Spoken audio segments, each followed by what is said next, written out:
Thank you for joining us on the Overcomers Overcoming podcast series, where we profile those who have overcome or those who are in the process of overcoming any life topic. We have three objectives with this podcast series. Our first objective is we want you to know that whatever you're experiencing in life, whatever you're encountering, you're not alone. We want to join you to let you know that we together can help you through whatever challenge you may have that at the time may seem too difficult to be able to overcome.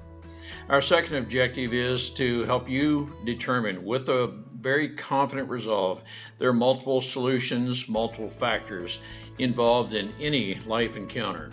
It's a matter of thinking into and thinking through the life situation you are encountering to determine the various options, the various solutions that are available to you. Our third objective is to help you with critical thinking skills. If whatever you're experiencing is a result of a decision you made sometime in the past, such that if you had a life redo, you would make a different decision, we want to help you determine the objective facts and factors to evaluate to help you reach a more informed decision. I'm Ron Cooper, founder of the Cooper Culture. I'm with my wife and business partner, Marty. Together, we are the Cooper Culture, and the Cooper Culture is sponsoring this podcast series. Today, we feature Rollins Walker for a second episode, where he reflects again on his background, some of the things that were traumatic events in his life, but the emphasis of his testimony is how positive he could be. He was always thinking through, thinking into, there's got to be a better way. There's got to be something good.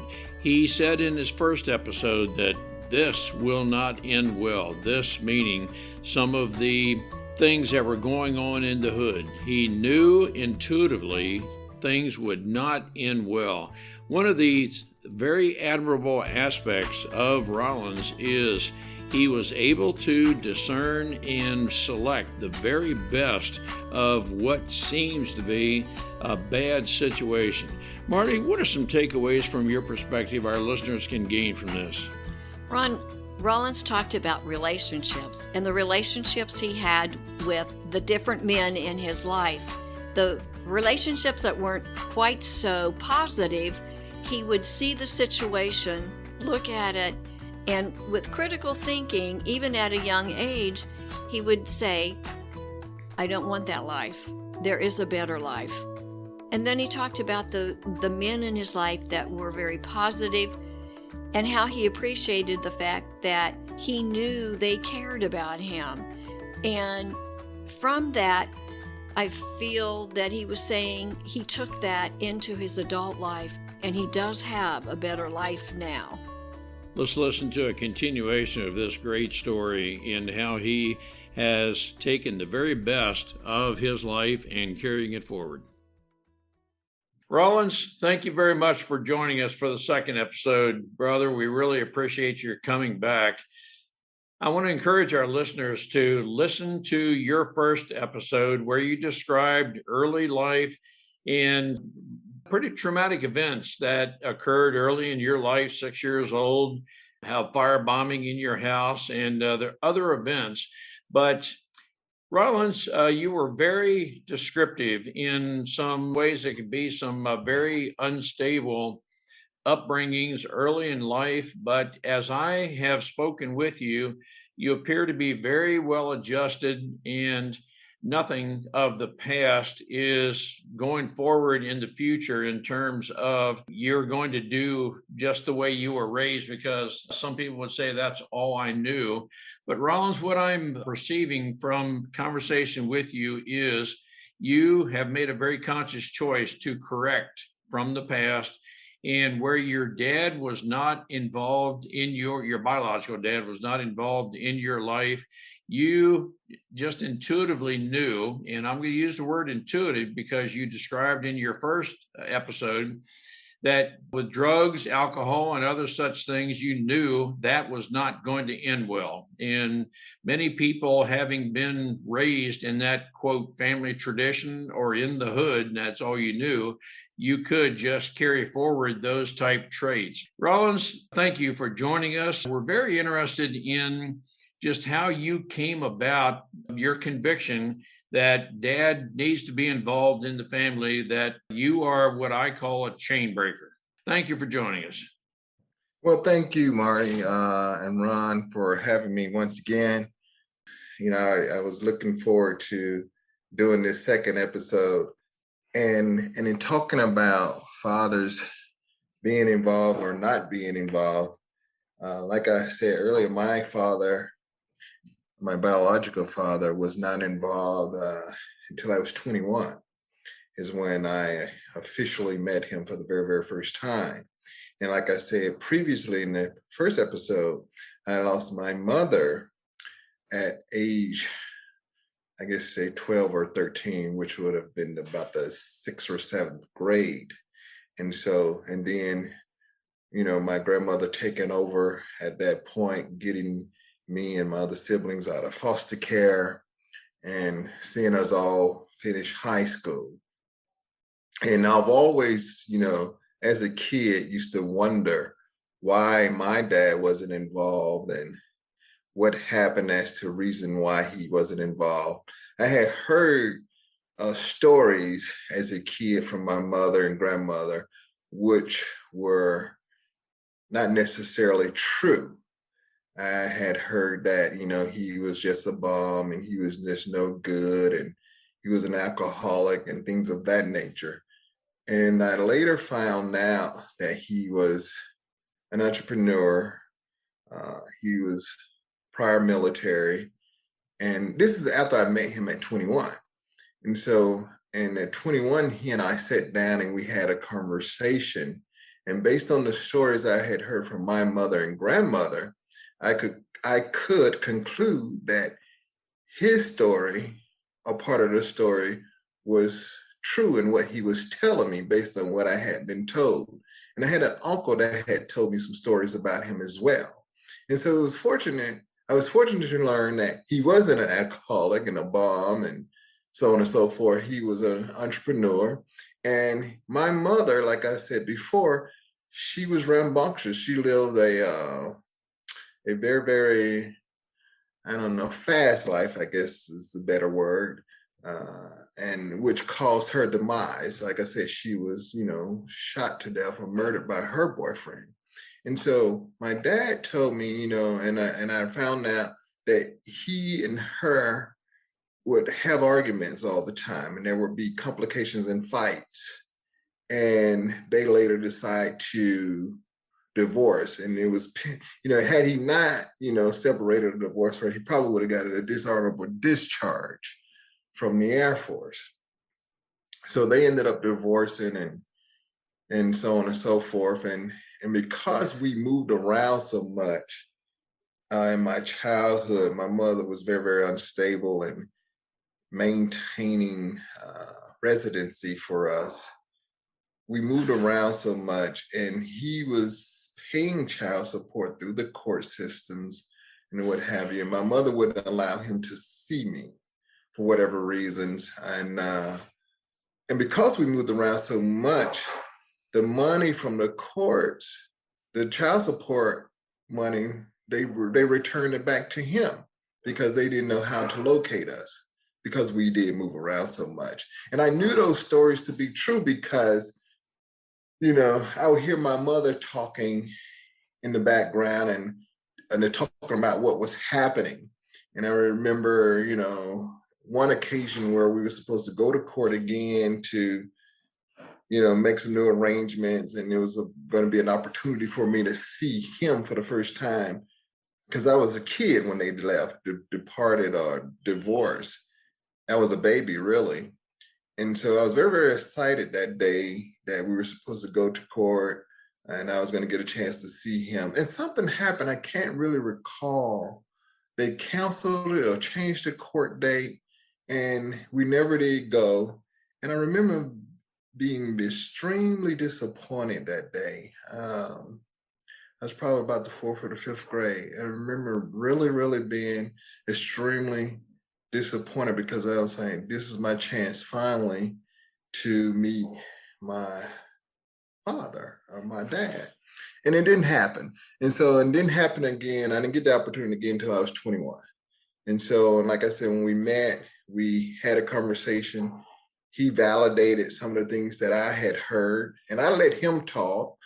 And what he was saying was truthful based on the information I had.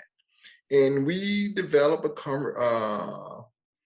a relationship from that day forward and up until his death, about 5 or 6 years ago.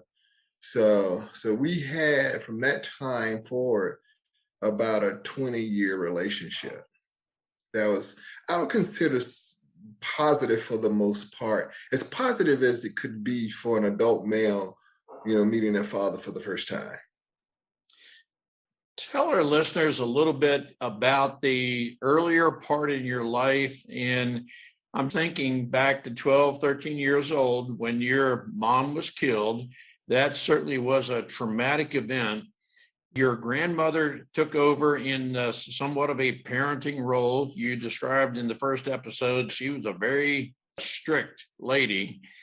And then, do I understand correctly? Yes. There was a man who came into your life and functioned as a dad sometime before you met your biological dad. What I'm leading up to, Rollins, is there are a lot of things in your life that we can easily see. You could have been very bitter, maybe feeling abandoned, something of that nature, but it seems you were able to stay very well adjusted, and you didn't carry any of the any bitterness. You didn't carry any of this into your adulthood and as a father. Just curious how you were able to process all of this and be as positive as you are today.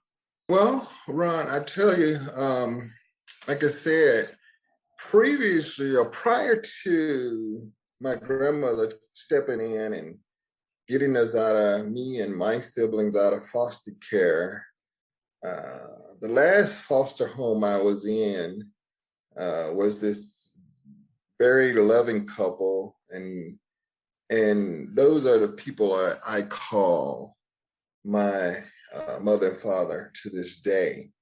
And so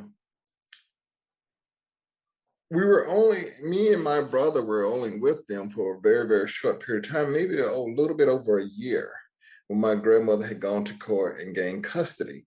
And so in gaining custody, we moved out and had to go stay with my grandmother, of course. But I was able to go spend time with the Bales, that's their last name, on holidays and weekends. And as often as I could, as often my grandmother would allow me. And sometimes she struggled with it because she said, those aren't your parents, they're this, whatever. She had her own ways of doing things, and I don't know why she struggled with me spending time with them, but she tried to prevent it. But, I was a very, very determined young man at that time, and I insisted that she allowed me to do it.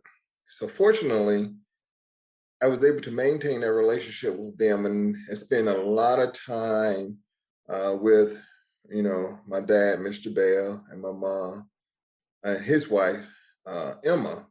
And so, and I ended up calling them mom and dad. And to this day, I call them mom and dad. And they was very, very caring people to me and my brother.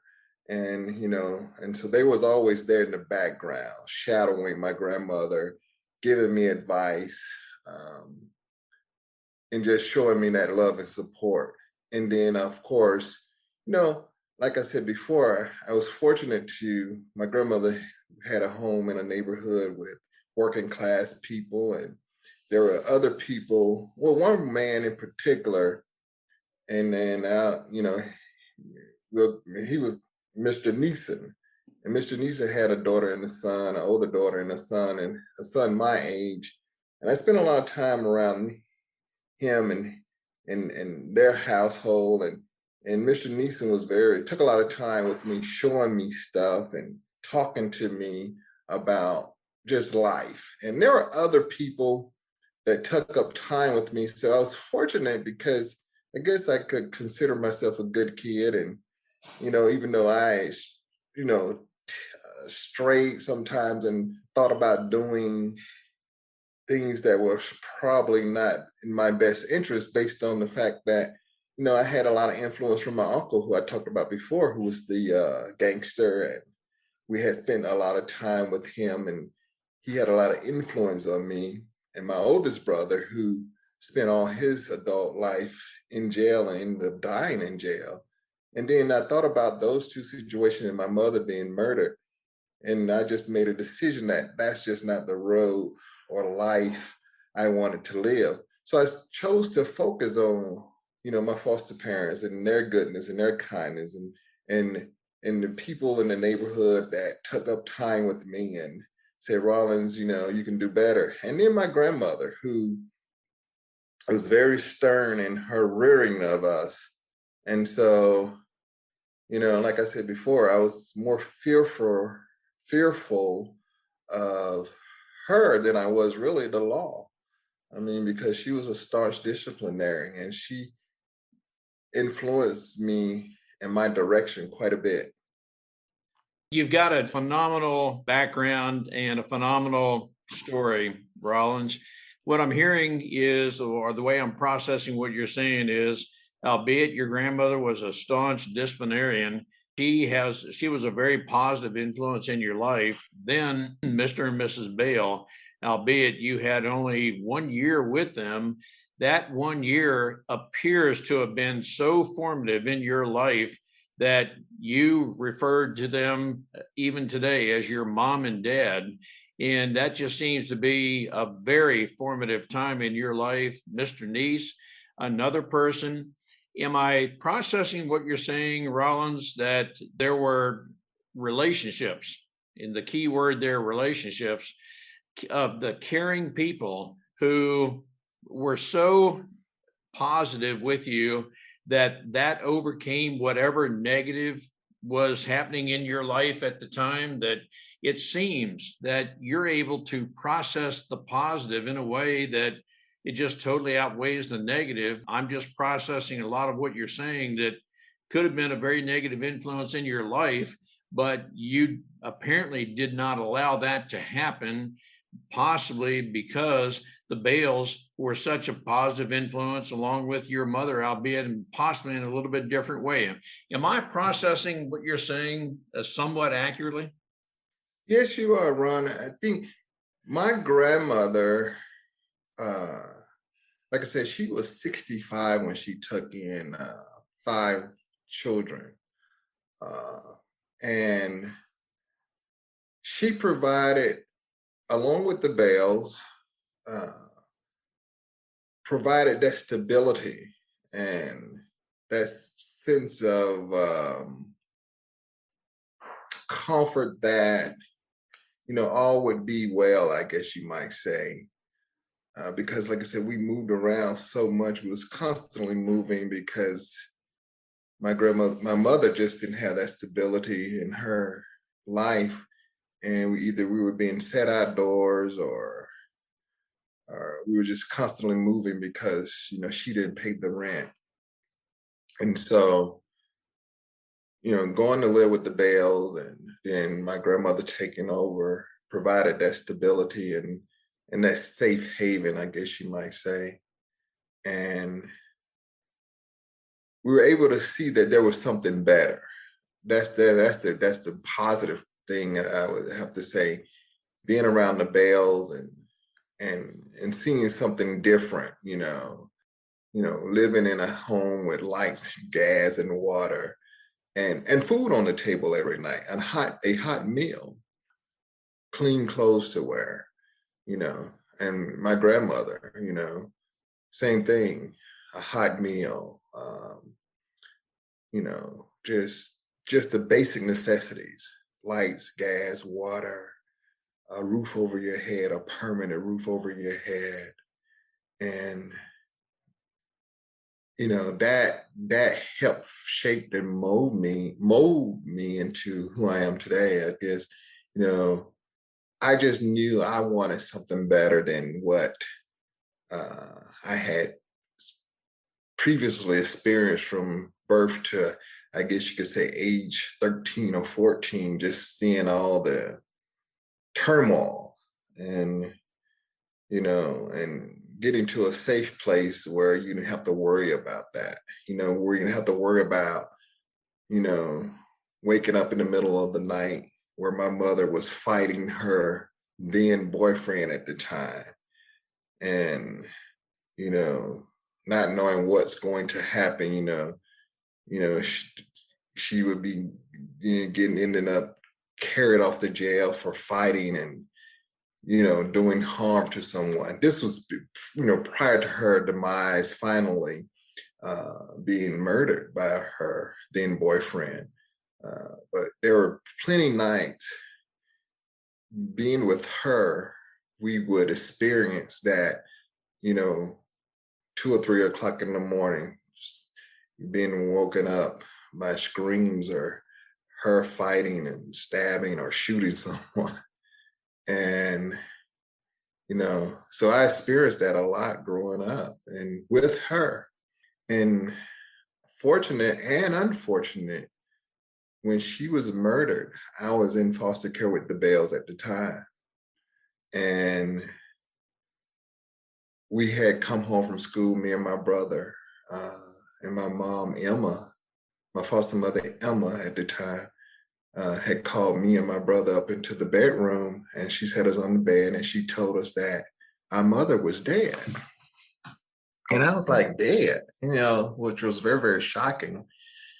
And she said, yes, I don't have all the information yet. And it just tore me up at the time because it was just hard to believe that she was no longer with us. But, we got through it. And fortunately, it didn't discourage me from wanting to be a better person and do better.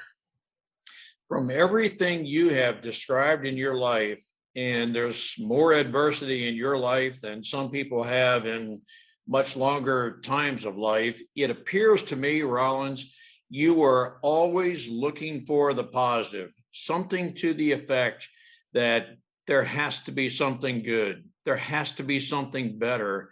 And what I'm reading is, and how I'm processing what you're saying, to your credit, you are going to find something better. You're going to find the positive.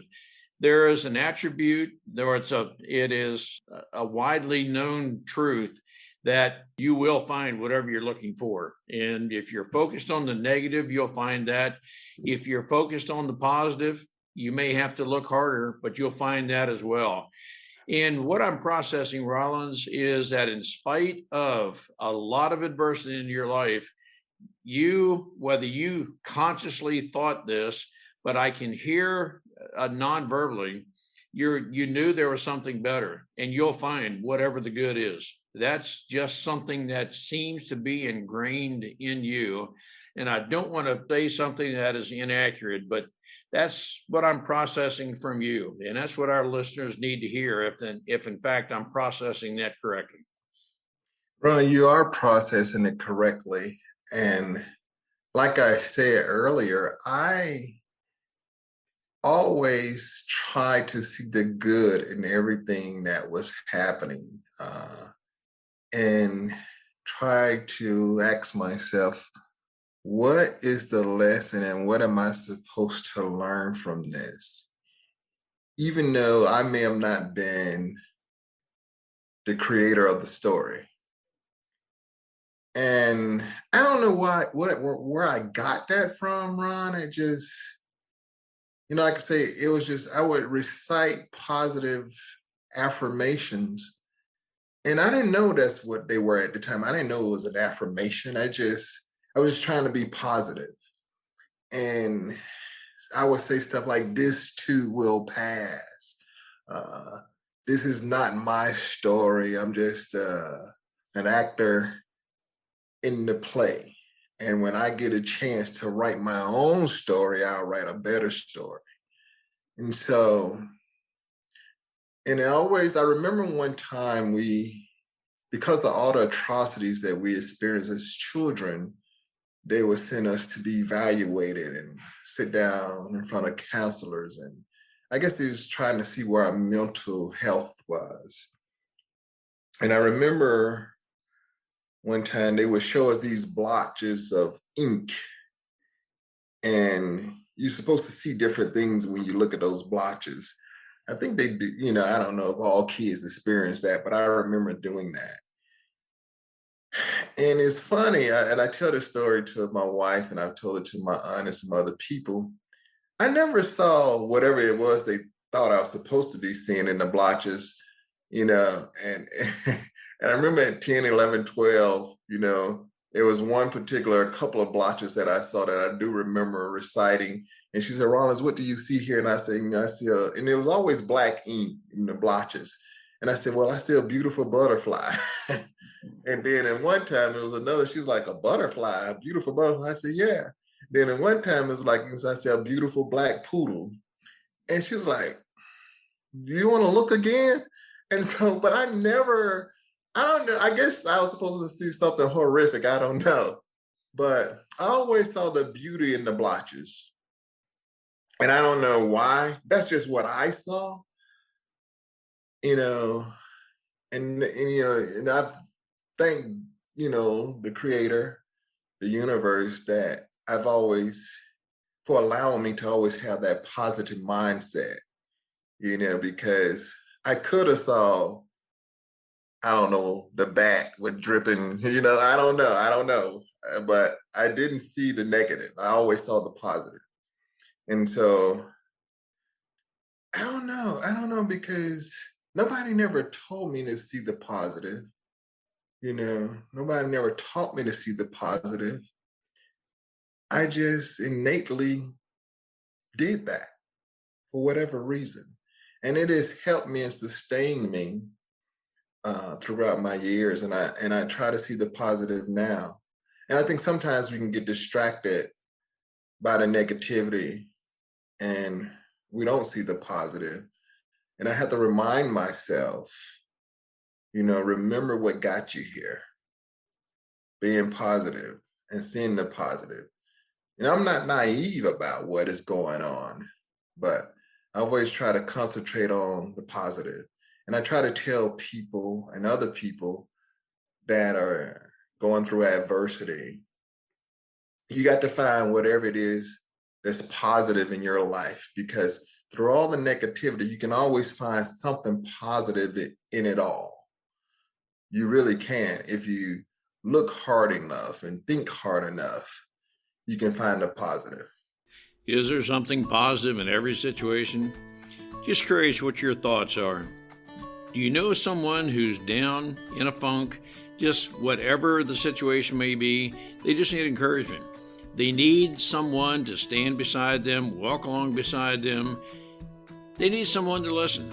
And that person who listens can help that person determine the good in maybe a very bad situation. But Rollins has a great attitude that there's always something positive. Doesn't matter what the situation is, there's something positive. And it could be worse, but there's always something positive in every situation. I want to encourage you to reach out to someone who may be down. Help them look for and find the positive in whatever they're experiencing. Then let us know how you help someone else be positive. Talk to the listener who is captivated by what you're saying. You got such a very positive outlook on life. It's such a very positive attribute in your life. But talk to the listener who says, I've experienced so much stuff, so much adversity. I'm just bitter toward life. It's very difficult for me to see anything positive in my life.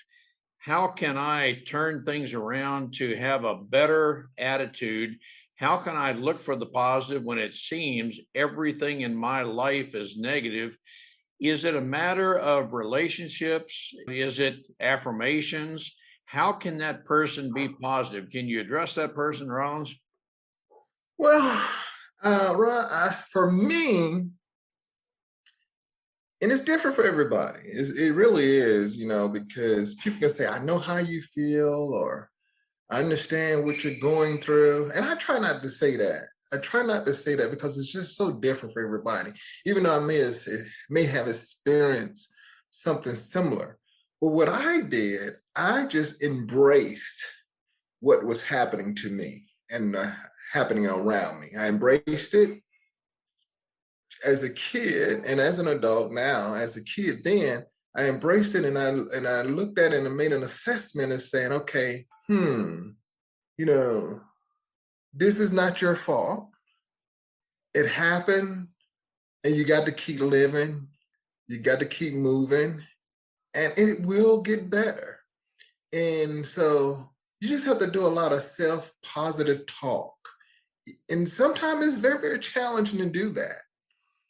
But for me, I was always able to do it. And there were some times where I just felt depressed and alone and scared, but I did not allow it to overtake me. And I always knew it would be better, because I would take a look around me. In as much chaos that was around me, there was a lot of good happening around me. When I would look around my neighborhood and look at people that were doing well that I knew. And I always say, well, if they can do it, I can do it. It's up to me. And I have to really apply myself and make it happen. And so I tell people, you have to want it. You just have to want it. You can either, concentrate on the negativity and what has happened to you and let that hold you back and keep you from moving forward. Or you can say, okay, I'm going to take this and use it as a propeller to move forward and be positive and do better. And so that's what I should tell you. You just have to want it. It just have to be in you. You just have to want it. Well, and that is a very positive story right there. You knew what you wanted, and I think what you're saying is you will seek that, you will find it. That's a very determined resolve in what I hear in your disposition. And I think that's one of the takeaways from this podcast. We too can have a very positive resolve if that's what we're seeking. We just go after it. Assessing what you're saying, there sometimes you may have to dig real deep to find the positive, but it's there and you will overcome. That's a huge attribute that you have that our listeners need to take into themselves and just do what we need to do to be positive. Rollins, you're just a great inspiration. You just have that somewhat quiet resolve about you, but it's very, very determined that you will overcome any amount of adversity. That's what I'm hearing. You can and you will. And it may not happen when you want it to, but it will happen eventually. And you just got to keep on living. And that's how I tell people, you just got to keep on living. And my grandmother says, she used to say, I'm trying to phrase it properly, he may not come when you want him to, but he's always on time. And she was always referring to God when she said that, and I used to question that as a child. And it's like, well, he didn't show up on time for me and my mother and the stuff we was going through. And I would struggle with that sometimes, but I didn't let it get to me, and because that was what she believed, and I believe we have a moral conscience and free will. God gave us free will to do and make right and wrong decisions, and so I've tried to make right decisions and proper decisions for my life, to better my life and those around me. And that's what, at the end of the day, I tell people, is what you choose to do. It really is. And everybody can look around and find somebody positive in their life that has helped them along the way, that has whispered a kind word, a word of encouragement. And I had a lot of people that whispered encouraging words. Then I had some people that whispered negative words and tried to influence me to do negative things. And I was like, no, that's just not for me. I don't want to end up like my mother. I don't want to end up like my brother. I don't want to end up like my uncle. And it was just a host of people that I had seen and witnessed their demise. And I just did not want to end up that way. So I worked on myself and tried to do better and be better. Others can do it. Yes. Rollins, on behalf of our listeners, I want to thank you for a very positive outlook on life, that you look for the positive, you will find it, and you have the resolve that things can, no matter how bad things are, things can always get better. You've got a great resolve, a great attitude, and I appreciate everything about you, my brother. Well, Ron, I appreciate you, and I appreciate you and Marty for allowing me to share on your guys' platform with your viewers or your listeners. And it is my hope, and that's always been the case for me since I've been an adult, that my story can help someone else. And thank you for identifying that in our first conversation when we met and said, wow, he has a story that can help someone and somebody. And I'm looking forward to, as many conversations as we can, have in helping others and just being that positive voice. I'm looking forward to it. And thank you so much. And you are very positive. We will have other episodes with you. Our listeners need to hear that from you. Thank you. Rollins is very resolved in his demeanor, his outlook, tone of voice, his persona, that there's something positive in everything in life. There is no life encounter that is too difficult to have something positive in it. It's a matter of attitude. I believe it's resolve. I think it's a matter of having the friends who believe in you, believe with you, who can think something very similar to how you think, that when you surround yourself with others who believe as you do and believe in you, you can help strengthen that resolve that there is something positive in everything, irrespective of what we are encountering in life at that very moment. He references his grandmother, who believed there is an on-time God, that God has a purpose, God has a timing in everything, albeit he wondered about that timing with his mother's death. But all this came about with the relationship that he was able to develop with the Bales, whom he refers to as his mom and dad. He was able to meet and work through some information that turned out to be false about his biological dad, and many other factors in his life that were negative. He was always able to find the positive. As you listen to Rollins, I believe you can detect a resolve in his voice, that it's a part of his demeanor, that there is always something positive, and I'll find it no matter what it is, says Rollins. And with that attitude, I will determine to move forward and upward. And I'm not a victim, says Rollins. I'm just carrying forward the very positive that I know is happening in my life. I will not carry forward those things that had been negative, those things that he said would not end well. He was able to clearly think through those situations. Rollins' story is one that's going to continue, and we're learning more with each episode we have with him. He has a great story, some of which I believe has not yet been told. I want you to stay with us as we learn more of Rollins' story, and as he is having a very positive impact on others in his circle of influence, but then the very positive impact this podcast and Rollins' story will have on others. There are some who need coaching, that there are some life experiences that are so devastating, that are so ingrained in the subconscious of a person, they need help to overcome those things to help determine the positive in life. Marty and I are certified life coaches through the John Maxwell Enterprise. We want to help you through any life experience that you're having trouble overcoming to determine the positive. We'd like to work with you. Let's schedule a 30-minute complimentary coaching session to help you determine if Marty or I would be the best person to help you overcome anything that is keeping you from operating at God's design for your full potential. Contact us at ron@thecooperculture.com or Marty, M-A-R-T-Y, at thecooperculture.com. We hope we can warrant a 5-star rating with this podcast and this podcast series. We hope you'll want to subscribe.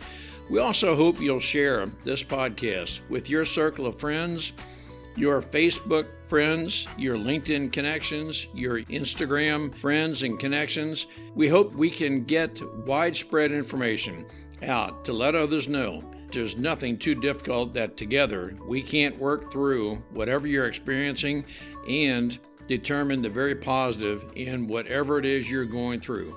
We hope you'll engage with us in the comments section. Write and send us an email. Let us know what you're experiencing. Let us know what has worked for you. Let us know what has not gone well with you. The more we share, the greater benefit will be with others, the greater opportunities we'll have to advance others, the greater opportunities we will have to help others find the very positive in anything in life, to help people live their fullest and to their God-designed potential. We look forward to working with you.